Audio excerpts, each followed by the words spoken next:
What is up, everybody? Thank you for joining the Sharp Angles podcast here on a Sunday.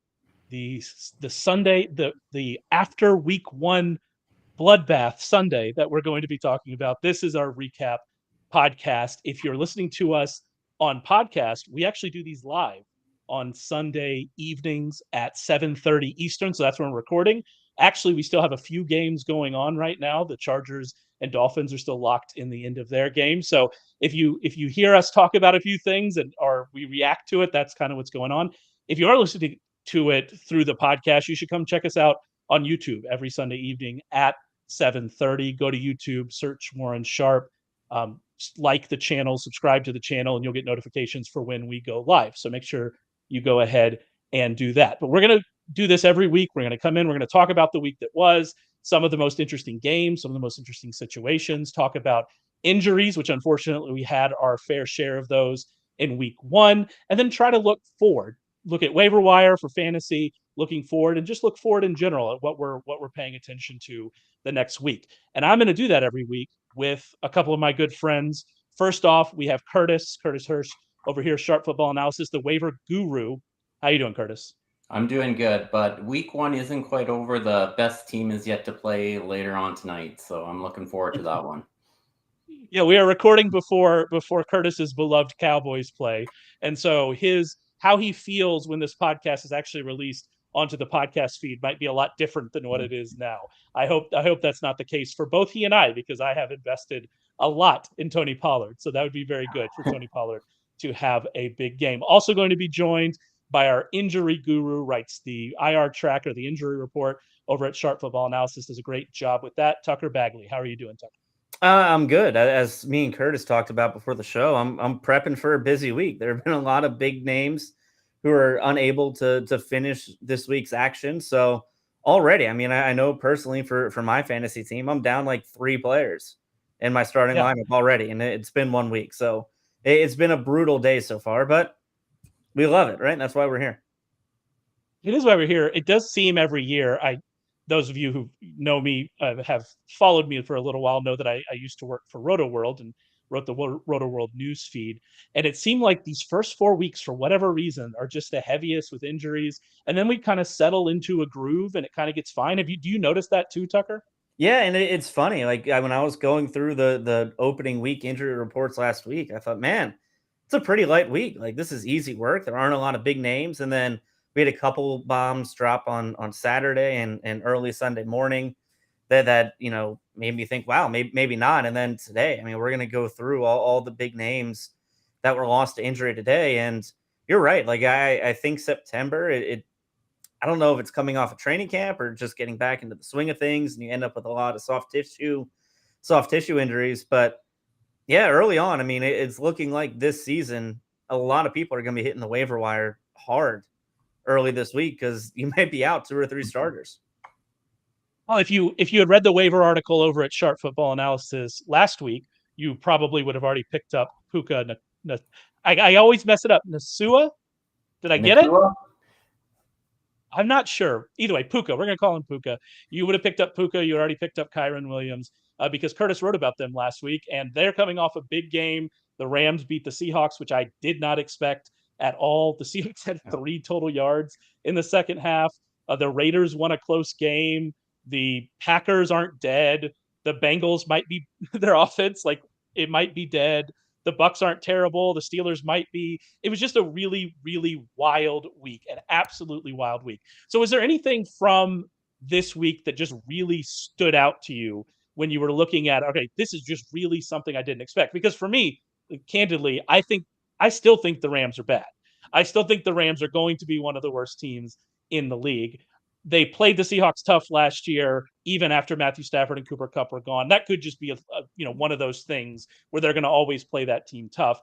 I just still think they're not that good. I still think they don't have any talent, but for them to come out and do what they did to the Seahawks is just wild. So anything like that, anything that just really, really shocked you coming out of week one? I'm going to go the opposite. I'm going to go the 2 teams that got steamed the most in preseason. Their offenses were the Commanders and the Steelers, and they were dreadful today. The Commanders had the Cardinals defense, and they barely got a win there. And then the Steelers, I'm not even sure what went on over there. But those are two teams that got hyped because they had such good preseason. Now the Commanders are off to Denver, Mile High, week 2, and then they got Buffalo and Philly to follow. So the rough couple weeks for that offense. Sometimes you can't. What happens in the preseason, you thought the entire off season, and let it change your process that much. So I'm going to go with the not surprises here. Yeah, and I fell victim to that. I bought in on Kenny Pickett. We'll talk about the Steelers here in a bit. I bought in on Kenny Pickett, and yeah, it did not go well. What about you, Tucker?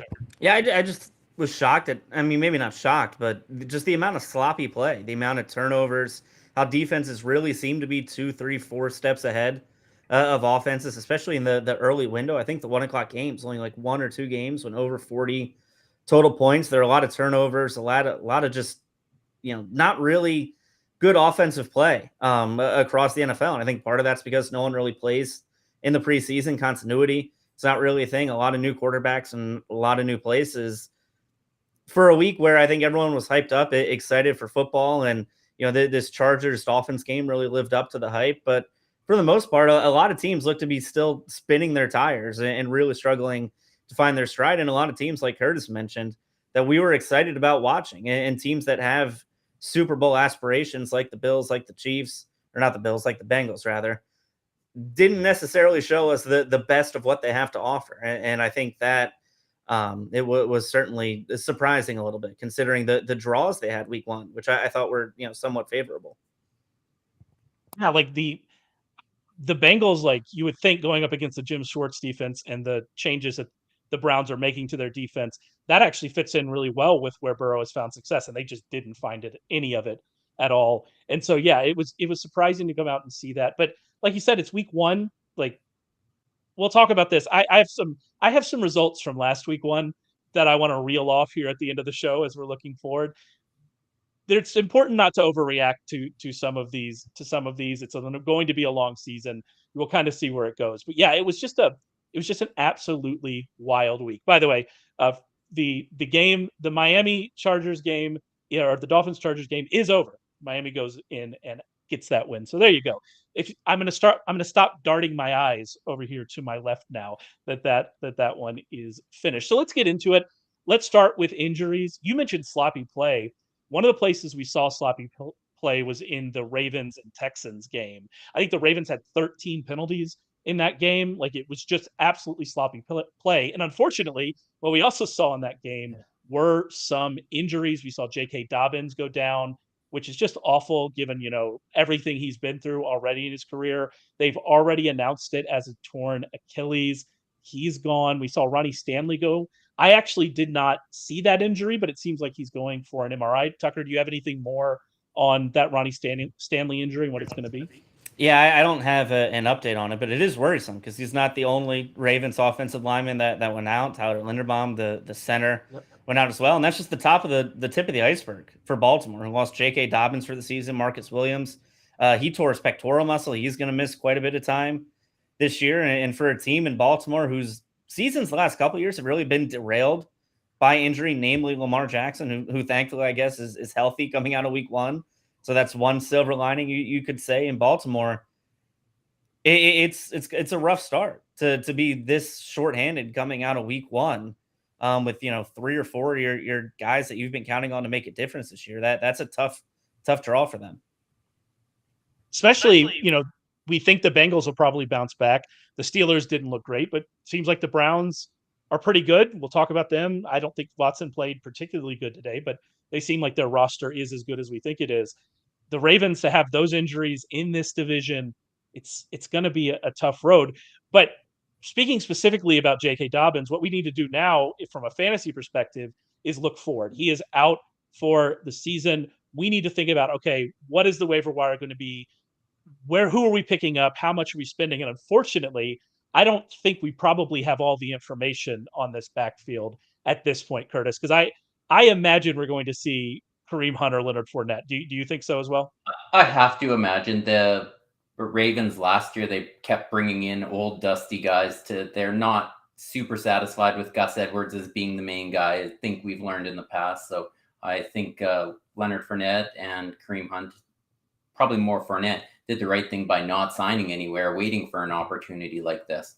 But one thing I do want to shout out is fans, don't ever get mad at a player for holding out because he wants a contract extension. Look at this Dobbins situation. Like that's terrible. This young man has now had 2 horrible injuries, and who knows if he's going to get another contract. And he was holding in, I'm sure, at the beginning of the year.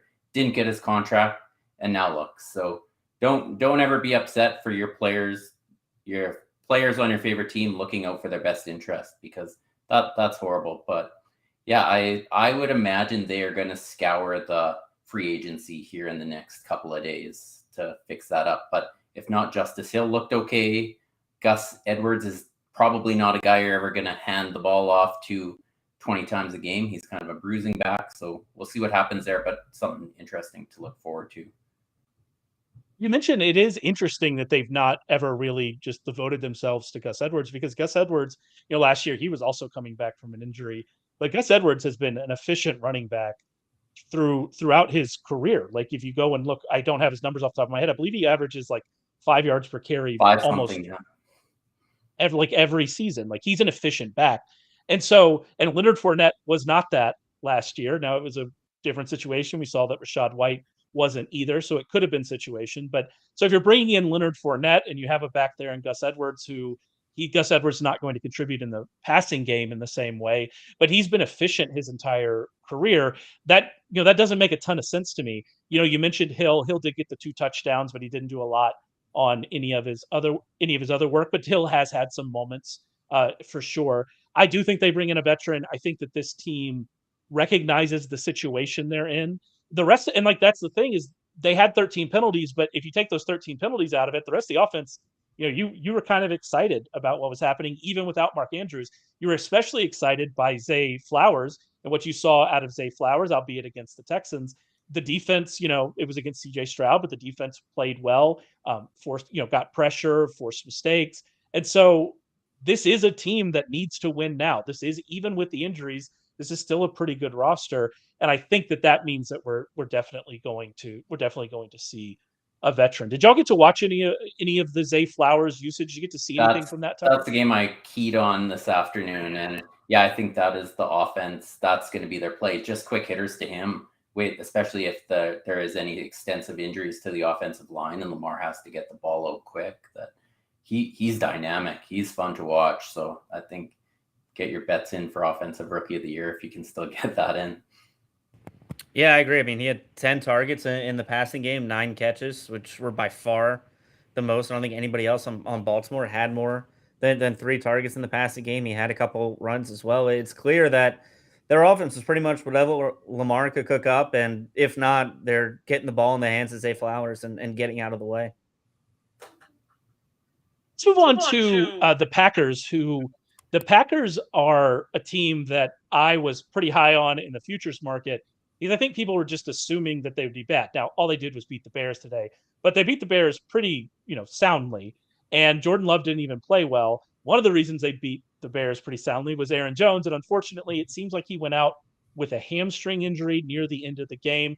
That happened pretty close to record time for us. So did you get any information? Have you seen anything, Tucker, about kind of what that was?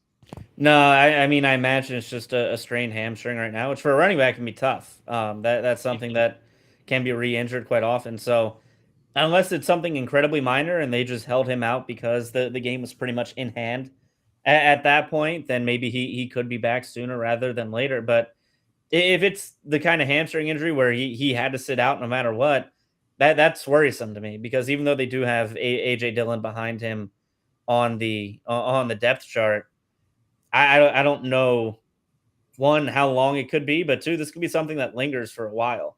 And this could be something where he might be just in a state of flux on a week-to-week basis, where he might be limited in practice on Thursday and Friday in weeks 3, 4, and 5, and he just can't get up for game day. So this is an injury that I think, much like a lot of other, soft tissue injuries in the legs, it can be something that lingers for a while, and you're kind of in a gray area on a week-to-week basis where you don't know if he's going to be up or not based on what he does in practice. I will say that I saw a picture of him after the injury being stretched out by a trainer on the sideline and like giving like staring into the camera like you would like pose for the picture. So that suggests to me that maybe it's not so serious. Maybe Yeah, it and if just it's was a just a game cramp, environment. like they were up big at the time he got hurt. Like it wouldn't surprise me if when Matt LaFleur comes out to do his post game press conference or when he talks to the media tomorrow, when we tend to get a little bit more information. It wouldn't shock me if he just said it's a cramp. He'll be fine. He'll be back on the practice field on Wednesday. I'm getting this from our great producer Sean. Sean said, a Packers beat reporter said he seemed okay coming off the field. That's via Rob Demovsky, who I believe still works for ESPN. I've lost track a little bit of my beat writers and where they all are. I don't follow the Twitter news feed as closely as I once did in a previous life. But it may have just been precautionary. That's a good sign. I will say, I mean, they need Aaron Jones, especially if we don't know what's going on with Christian Watson. He also has a hamstring injury. We don't know what that is. We saw the rookies get involved, but they don't really have that explosive ability. You mentioned AJ Dillon. At one point in the game, I don't know what he finished with because we're recording here right after. At one point in the game, he had like 9 carries for 9 yards. Yeah. They need Finished they with need the 13 for 19. explosion of Aaron Jones. What did he finish with? 13 for 19. But he had 2 Curtis, catches. they need the 17. explosion of Aaron Jones, right? Aaron Jones. If Reed got banged up too, he took a hard hit, so I'm not sure if he's all right as well. So that they got all these rookies and they're getting pretty thin as well. It's tough, and that's what you're going to worry about with this offense. Like I said, though, it's not even like the offense was amazing, and they still took care of business against the Bears. And you kind of have to be worried about what that means, for the Bears. Are we going through when people got excited about the Bears? They added some talent to the offensive line. They added DJ Moore. It didn't click in week 1. Again, we're not going to overreact to week 1, but it's going to be interesting to watch. A team that we're going to try our best not to overreact to is the Pittsburgh Steelers, who got absolutely, from the opening gun, smashed by the San Francisco 49ers. Deontay Johnson went down in that game. It did not look good. He pulled up even before contact and immediately held his hamstring. That's not a good sign at this point in recording this. We don't know how long he's going to be out, but Tucker, it doesn't look good, does it? No, that's the kind of hamstring injury where you aren't smiling on the sideline. That's something that I think is going to be a big issue for the Steelers team, who, I mean, they just got boat raced on Sunday, right? Like I thought that early week 1 or early 1 o'clock window, no team really separated themselves except San Francisco. Like San Francisco looked like they were playing a different sport than everybody else. They looked like they were playing a bunch of high schoolers out there. And for a team like Pittsburgh, who came in with sky high expectations, like Kenny Pickett, I think was 5 for 9 for 8 yards in the first half of the game, which is impressive in and of itself to average less than 1 yard an attempt with 5 completions. But yeah, I mean that's a tough start for them because they came in with sky high expectations.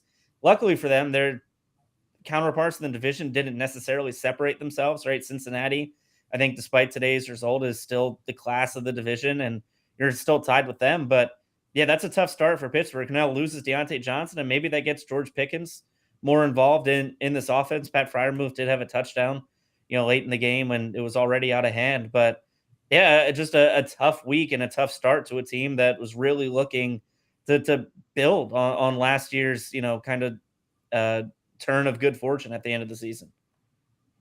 What I will say about that Pickens is that it seems like their goal was to get him used more around, a full field receiver versus the kind of just go route receiver he was last year. He ran the highest percentage of go routes in the league among qualifying receivers last year. It seemed like they wanted to get him more involved, but he didn't actually lead the team in receiving. It was Allen Robinson, the ghost of Allen Robinson, came back and led the team in receiving. Most of that was in garbage time. I believe 53 yards of it was after Deontay Johnson came out and so left. And so, we'll see what happens moving forward.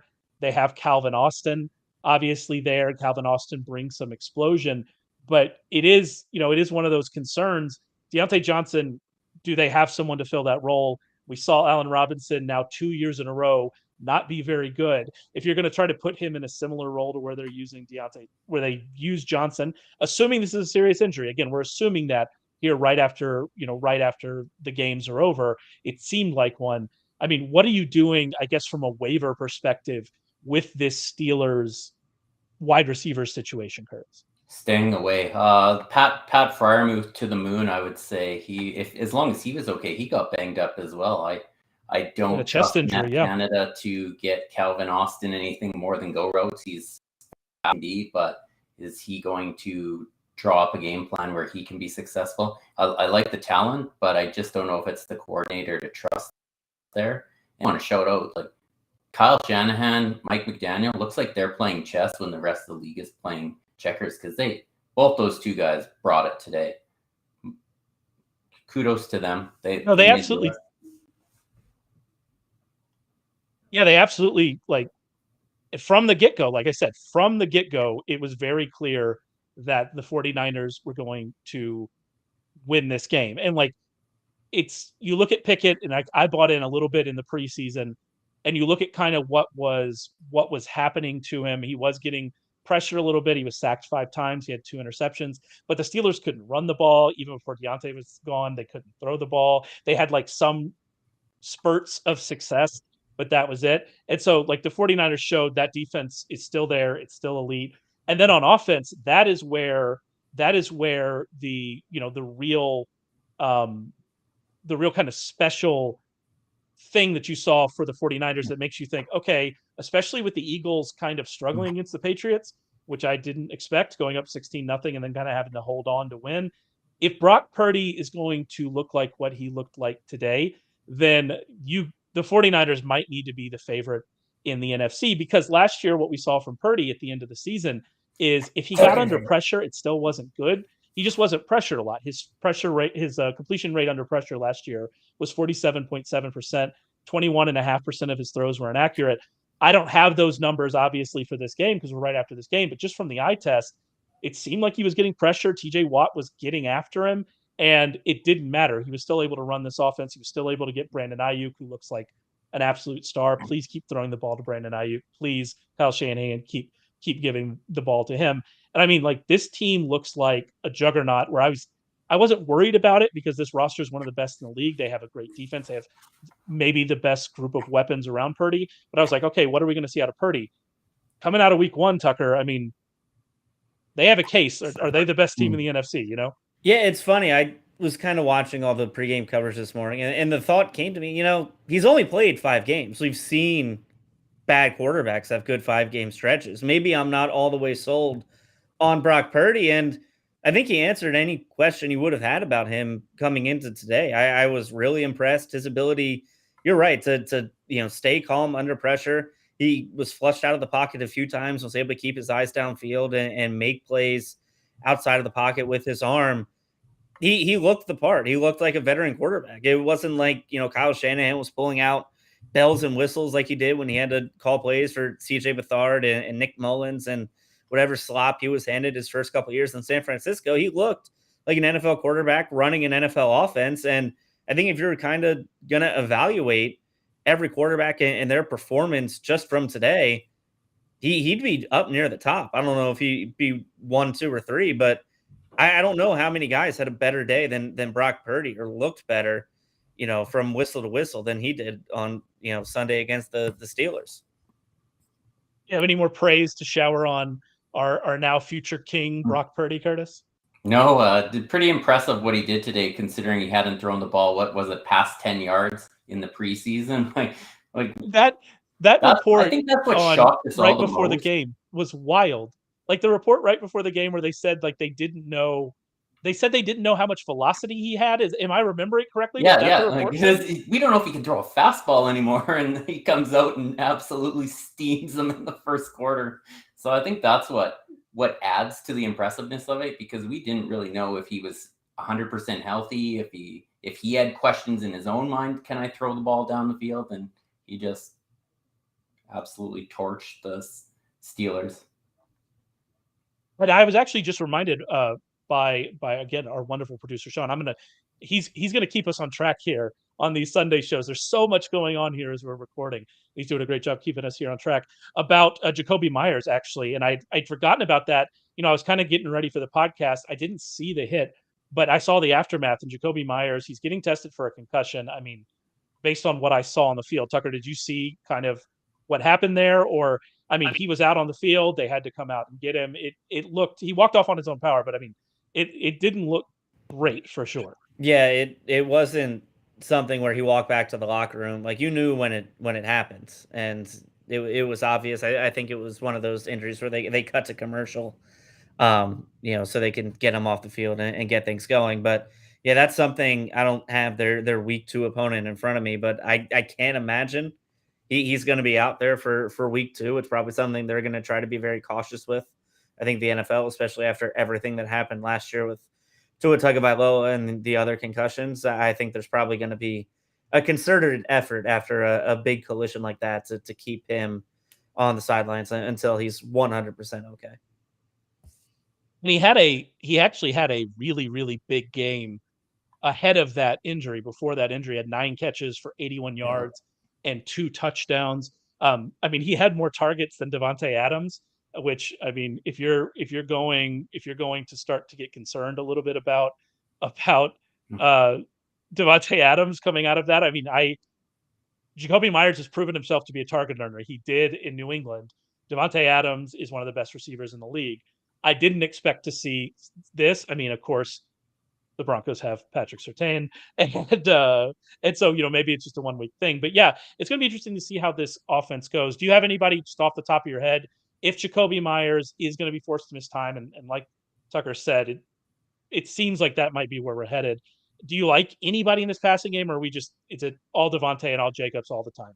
No, I would assume Hunter Renfrow steps up. The McDaniels offenses usually do have a pretty consolidated target tree, so I'm assuming he would good 1 or 2 week start for most of those teams that are getting depleted. So I think he would catch 4 or 5 balls and give you a little bit of a floor in the next week, just assuming that Myers is going to miss some time.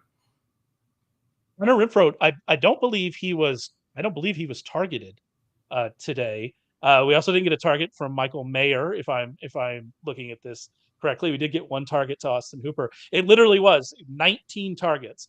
Jimmy Garoppolo threw the ball 26 times. 19 of those went to Jacoby Myers. Like last year, it was Adams. Matt Collins would have the games with Davante Adams. So I would put Renfrow in, assuming he's going to play.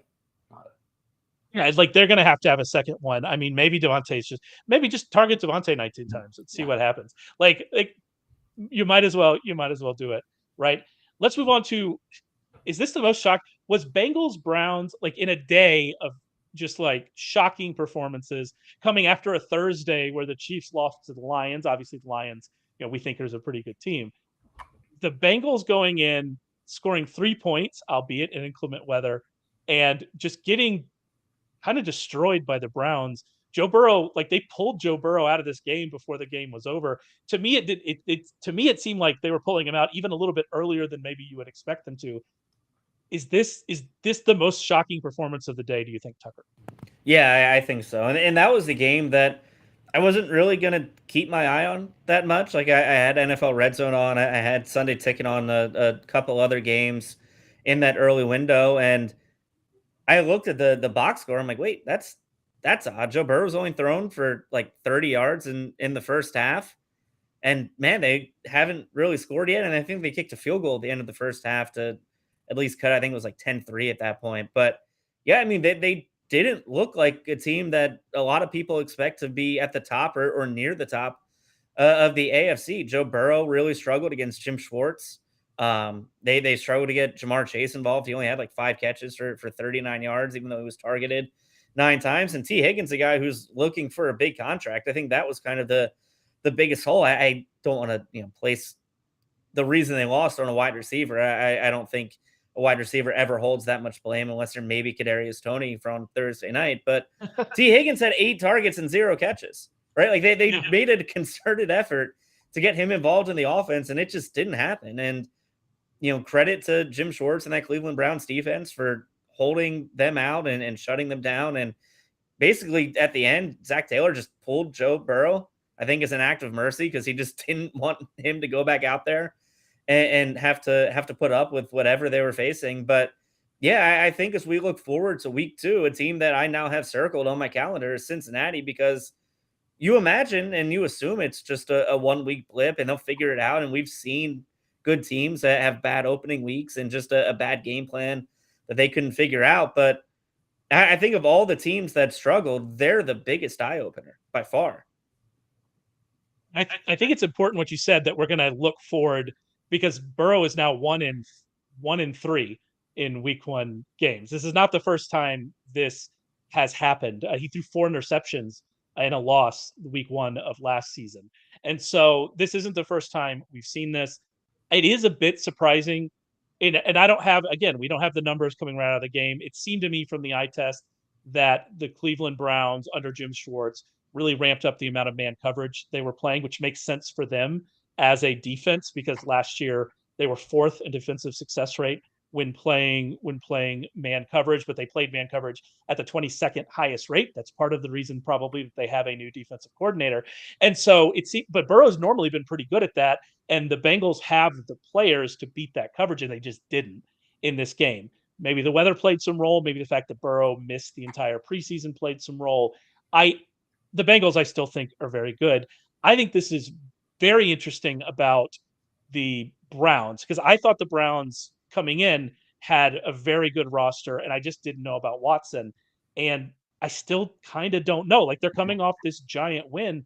I don't think Watson played particularly well in this game. He did get involved as a runner, but did you like what you saw from Watson today, or do you think that we still know anything about the Browns, Curtis? I thought Watson looked very poor in the passing game, but then he used his legs a little bit more after the first quarter and got better. So if they can continue to use Chubb in the running game, and then Watson can feed off that too, I think they'll be fine, regardless of if he doesn't really get better as a passer. Right? He's looked so bad now in his 7 games as it being back, but he has not looked good. I don't know if it's this different NFL that he's came back to, where they do play more zone and he's kind of a jailbreak quarterback. But once he did start moving his own feet, I thought he looked a little bit better, and the defense looked great. So they might have to just play a ball control game and win that way. But I don't have concerns with the offense, because I think they can still make it work. But I do have concerns about him through the air. Yeah, and I think that the concerning part was that it was the same as last year, where he was just missing throws. You were saying, you're just like, I don't know how he's doing that, throwing it at his own feet. And obviously, I mean, they won, and he, like you said, had 5 for 45 for a touchdown and a touchdown on the ground. So he made it work. But 16 to 29, 154 yards, a touchdown and an interception. It left a lot to be desired. But again, week 1 in bad weather, maybe he's going to get it turned around. And like you said, the rest of this offense, looks really, really good. Do you still have concerns here about Watson, Tucker? Were you able to watch much of this game? Yeah, I thought he looked okay. I thought he looked fine. I mean, the offense didn't look great with him under center last year. You'd argue they were better and performed better with Jacoby Brissett. And it was, I think, a relatively easy situation that they were put in, given how great their defense was. But like Curtis said, I mean, Deshaun Watson's getting paid like a top 5 quarterback. I think the expectations in Cleveland is that he plays like a franchise guy. And right now, we haven't really seen that since he started playing there late last year. And maybe it is the weather today, and maybe he'll figure it out. And maybe as they move forward, he'll have something to build on. But he just kind of looks like a guy. And he looks like Baker Mayfield. He looks like, Jordan Love's still young, but he kind of is in that class for me right now. Like, I wouldn't put him in the top 5 or top 10 of quarterbacks. I don't know if he's really affecting the outcomes of games right now. He can win if everyone else steps up and does their job the way the defense did today. But like, I think if the defense gave up 21 points today, are they winning? I don't know if they are. Yeah, that's a very good point about how the defense played really well, and they still only came out with 24 points. I will say, just to kind of add to this, this concern about Joe Burrow, that was actually written about by Warren Sharp, the guy who lends his name to this podcast, the Sharp Angles podcast. He wrote a betting preview this week about those Joe Burrow concerns coming out of week one and injured. So make sure you're going to Sharp Football Analysis and reading that. By the way, if you want all of Warren Sharp's betting recommendations, if you want all of Rich Rebar's fantasy previews, the worksheet every week, if you want Curtis's waiver recommendations every single Tuesday, make sure you go to Sharp Football Analysis and subscribe to the All Access package. Go and check that out. It has really everything you need. There's DFS stuff in there from Rich. He wrote 3 DFS articles this week. He has his rankings, his worksheet. We have Curtis's waiver wire. We have betting recommendations for college football, for the NFL. Everything you want is in there over at sharpfootballanalysis.com. So make sure you go and check that out. All right, I want to move on to a game that was finishing as we started recording, and that was the Chargers versus the Dolphins. This was actually a game that Rich and I talked about on the podcast last Thursday as being one that we're very interested to see how it plays out. And it lived up to the expectations. It was a great game, went down to the wire, ton of points. Both teams were able to move the football. The Chargers, in a surprising way, were able to move the football. It was just a really, really fun game. Did you get to watch much of this one, Tucker? I did have it on one of my secondary TVs because I had the Eagles game on, and I felt bad. I wanted to watch it because it looked more fun. It was like a couple weeks ago. I went to Temple and I was watching Temple Akron in college football, and everyone's tweeting about how amazing the Colorado TCU game is, and I felt left out. I kind of felt that way today, not really getting to keep both eyes on that game, but it lived up to the billing. I mean, these are two teams with their offenses, with their quarterbacks. They really, I think, get a lot of people excited. They're kind of two of the dark horse candidates to win the AFC, and they both lived up to it. I mean, Tua Tagovailoa threw for 450 yards. Feel bad for anyone who had to play Tyreek Hill in fantasy this week. He had 200 yards and 2 touchdowns, and Justin Herbert in that Chargers offense kind of matched them step for step throughout the game. It was on a week where there was a lot of sloppy football and not a lot of great offensive football.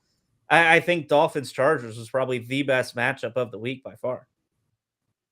You mentioned how much Tua threw for. That was actually one of the things we talked about. Is this was one of the games last year before the injuries.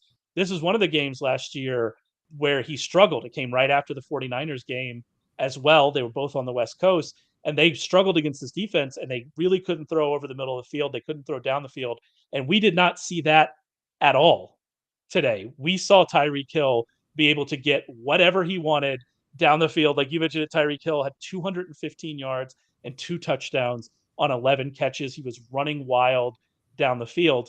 And I've had concerns about this offense because we didn't really see them do it against great defenses last year. I'm not obviously sure the Chargers have a great defense. In fact, I kind of doubt that they do. But this was a defense they struggled with last year. They come out in week 1. They absolutely destroy it. They were cooking from the first drive. And the offense looked like it did when we were great last year. I kind of faded to this offseason in my drafts. And I feel like, Curtis, I'm going to end up regretting. Yeah, no kidding. I've got some quick stats here for you guys. Tua averaged 11.4 yards ADOT per target compared to Justin Herbert's 7.5. So Kellen Moore, throw it deeper, like you said you were going to. 7.5 is way better than where we were last year. I don't know if it is. And the Chargers actually ran the ball 44 times and 36 times. They were actually quite run heavy. Way more run heavy than I thought they would be. And yeah, the Dolphins, I thought they might try to run the ball a little more in this game, and they just came out and passed it. And they had some great plays, and the explosives were incredible. So good on Mike McDaniel. Like I said earlier, Shanahan and him have definitely figured out the offenses in this league, and that was such a cool game to watch because we were concerned what they were going to come up with in this game, I think. And it's, I'm glad you mentioned the running game because that's what stood out to me as well. And the runs pass split at the end of this game does not really tell the story because I'm looking at their stats now, and their running stats look exactly the same as what they looked like before we started recording, and the game wasn't over at that point. And so obviously they were throwing it at the end, the Chargers were trying to catch up. They lost, by the way, 36-34. I didn't say that at the beginning. Probably should. And so this is, the run split was even more pronounced, and it was successful. And that's another thing that was, interesting to see. Their offensive line is healthy right now. They were able to run the football against a Miami defense that was actually good against the run last year and brought everybody back along that defensive line. And so to be able to run for 234 yards, 3 touchdowns, Eckler had 7.3 yards per carry. Kelly had 5.7 yards per carry. Herbert got himself a rushing touchdown as well. That's all positive. You say, well, it's still not great, the ADOT. I mean, what was the ADOT last year? Wasn't it? It was 6.3, something like that for Justin Herbert. That's a yard, 1.2 yards or so above that. So we're gonna call that a win.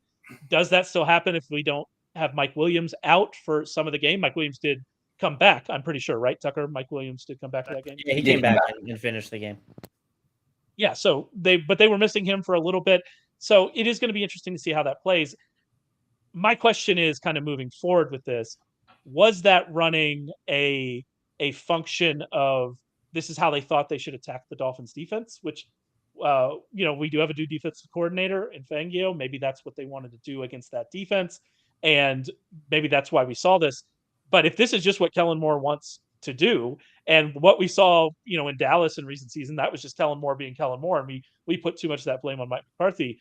I mean, if Joshua Kelly's out there in your leagues, especially in deeper leagues, you got to go get him, right, Curtis? Yeah, I can't believe how many he had. 16 carries or something like that today. I don't have that number 16 right. 16 for 91 and a touchdown. Yeah, and both he and Eckler could have been used today, which is pretty incredible. But just two big plays, he's going to keep everything in front of him. So let's wait and see what happens when they play some of the teams in their own.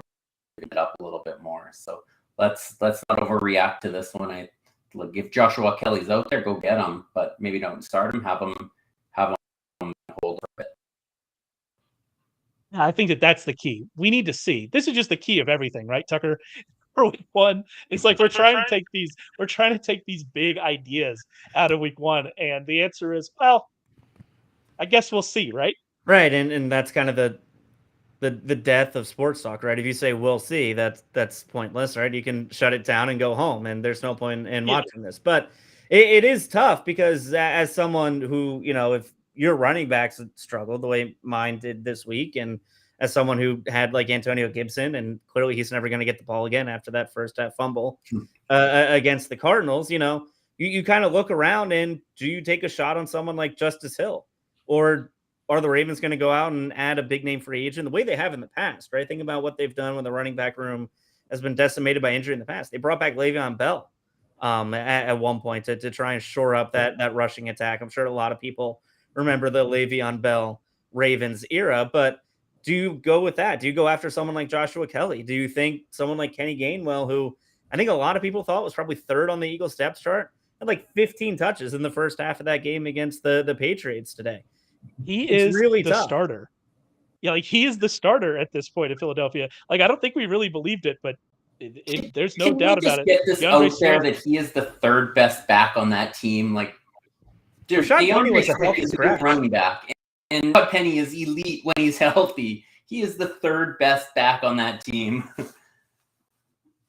Yeah, I don't really know what they're doing. I have no idea what's going on. But to your point, Tucker, if Kenny Gainwell wasn't drafted, and he's drafted in a lot of leagues, especially the more serious leagues. But I have a 14-team league with very shallow benches where Kenneth Gainwell was dropped, and I picked him up immediately.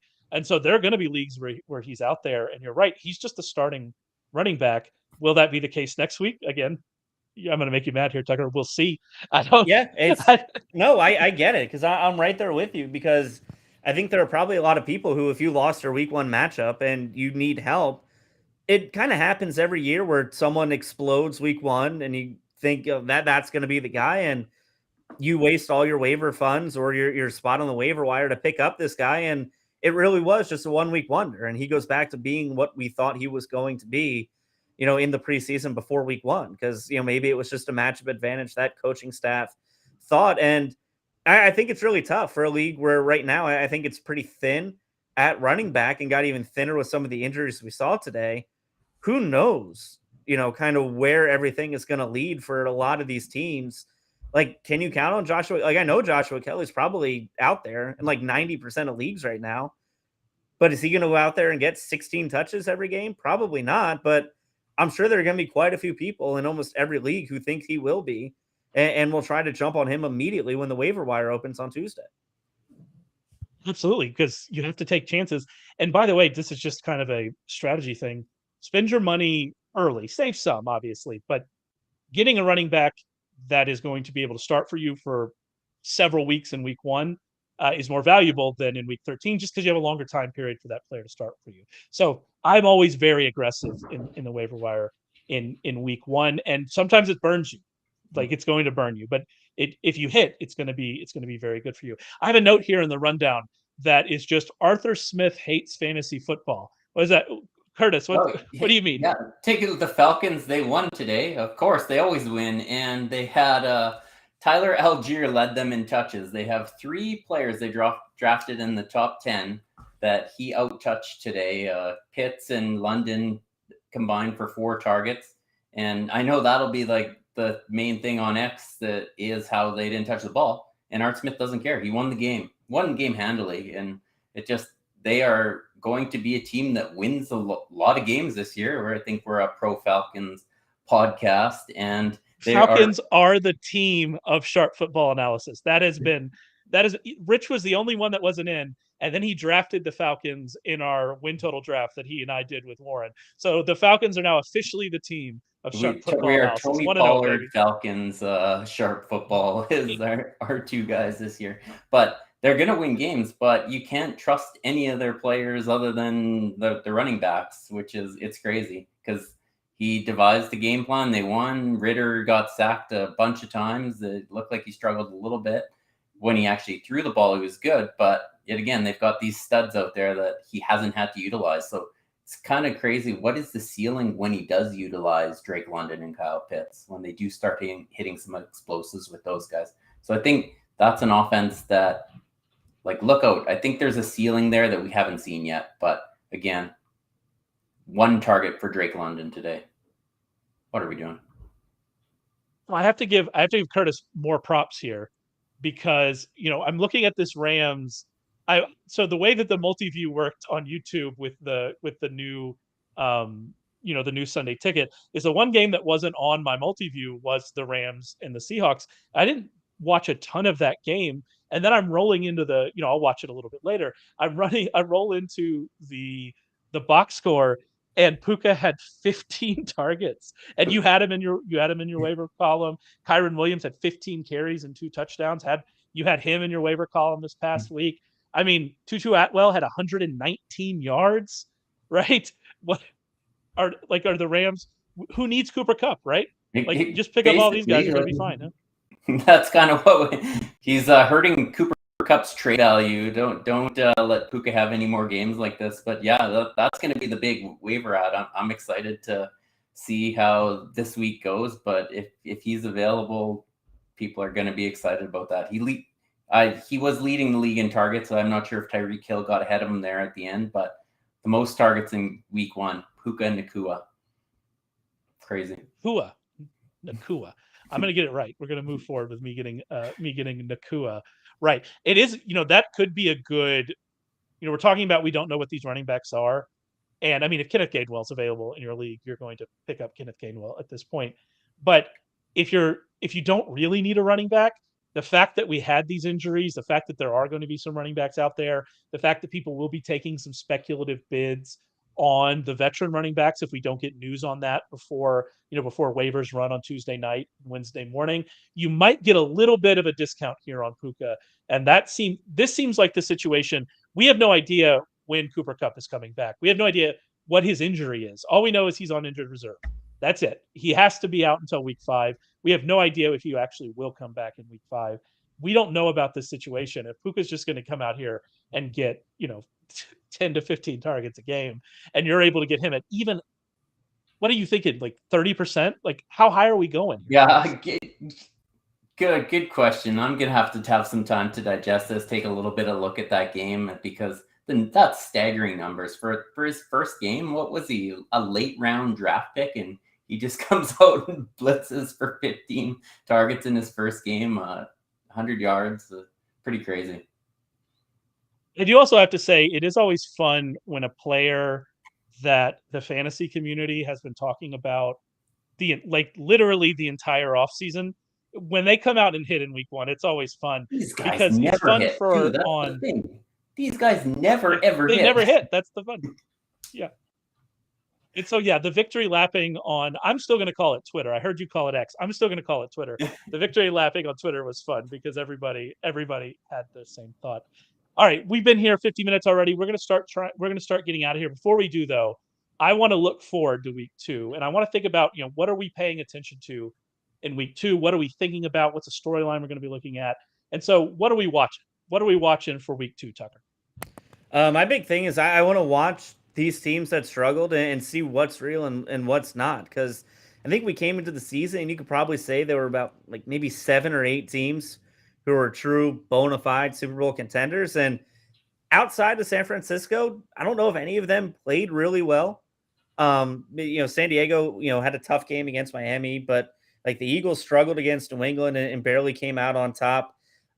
You look through the rest of it. Cincinnati obviously struggled. Kansas City struggled against Detroit. You still have Buffalo and Dallas yet to play, and you can throw the Jets in there too. But there are a lot of teams that came in with sky-high expectations who misstepped in week 1, and maybe it is a blip. We talked about that with Cincinnati. They've struggled in week 1 before, but who is it a blip and who is it a trend? Like, I think that's the big takeaway when I look at week 2. Like week 1, you get fluky results. It happens.